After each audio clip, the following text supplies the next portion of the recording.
کے سامنے جس مہک کے بعد موضوع پر اظہار خیال کرنا ہے وہ ہے اس حضور صلی اللہ علیہ وسلم عظمت انسانیت کا معیار۔ جناب والا زمانے میں کتنے ہی انقلاب آئے اور وقت کے صحراؤں میں گم ہو گئے، کتنے ہی مصلحین صف ہستی پر ابھرے اور تاریخ کے نہا خانوں میں کھو گئے، کتنے ہی منشور اور نظام انسانیت کی سرفرازی کے دعوے دار بن کر طلوع ہوئے، مگر سرابوں کے گردبار میں ان کے غروب ہونے کا منظر نہایت عبرتناک تھا۔ یہ شرف فخر آقا عالی مرتبط حضور نبی کریم صلی اللہ علیہ وسلم کے لازوال اس وہ کردار ہی کو حاصل ہے کہ جس کی ابدیت مسلمہ اور جامعیت عظمت انسانیت کا سب سے بڑا معیار ہے۔ صدر علی مقام حضور نبی کریم صلی اللہ علیہ وسلم کا اس وہ عظمت انسانیت کا معیار کیوں نہ ہو؟ آپ صلی اللہ علیہ وسلم سے پہلے انسانیت تھی کہاں؟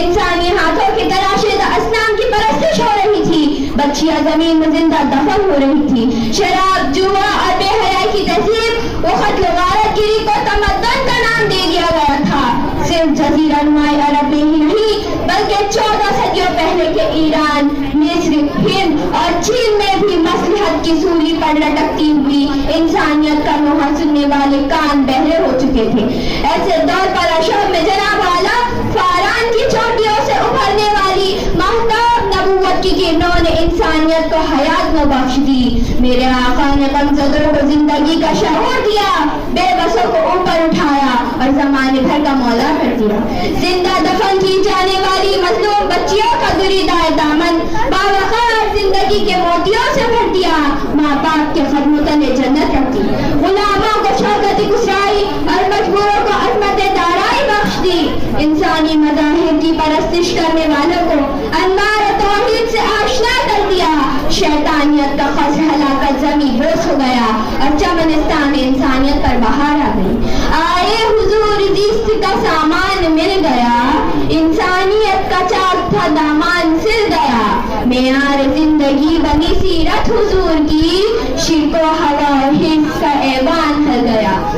حاضرین اکرام، اس چمنستان انسانیت کو حضور نبی کریم صلی اللہ علیہ وسلم کا نام ملا۔ یہ اس امیل اخر مگر دانا الکفیزان تھا جس کی سیرت آیات کلام ربانی میں ڈھل کر قرآن ناطق کا رخ اختیار کر چکی تھی، جو صادق بھی تھا اور امین بھی، جو ملک کا بہترین شہری بھی تھا اور کشور اسلام کا تاریخ سازت مران بھی، جو سالار افواج بھی تھا اور مخنن اعظم بھی، جو شارع قرآن بھی تھا اور شارع اسلام بھی، جو غازی الخزا بھی تھا اور معیشت کے عقیدے سلجھانے والا تاجر بھی، جو مسجد کی چٹائی پر بیٹھتا تھا مگر ماضی، حال اور مستقبل تینوں زمانوں پر گرفت رکھتا تھا، جو تلوار کی نوک سے نہیں بلکہ الفاظ کی تاثیر سے دلوں پر حکومت کرتا تھا۔ جناب والا ہر دور کے مصلحین کے مقام و مرتبہ کا تعین کرنے کے لیے عظمت انسانیت کے معیار کو پیش نظر رکھنا پڑتا ہے، مگر میرے حضور صلی اللہ علیہ وسلم کا اسوہ لازوال اس بلندی کو چھو رہا ہے جہاں انسانی ذہنوں کی تخلیق کردہ تمام معیار دم توڑ دیتے ہیں، اور آپ کے سیرت و کردار کے آئینے میں عظمت انسانیت کا معیار وجود میں آتا ہے جس کے اول بھی آپ ہے اور آخر بھی آپ۔ آخر میں ان اشعار پر اپنی تقریر ختم کرنا چاہوں گی کہ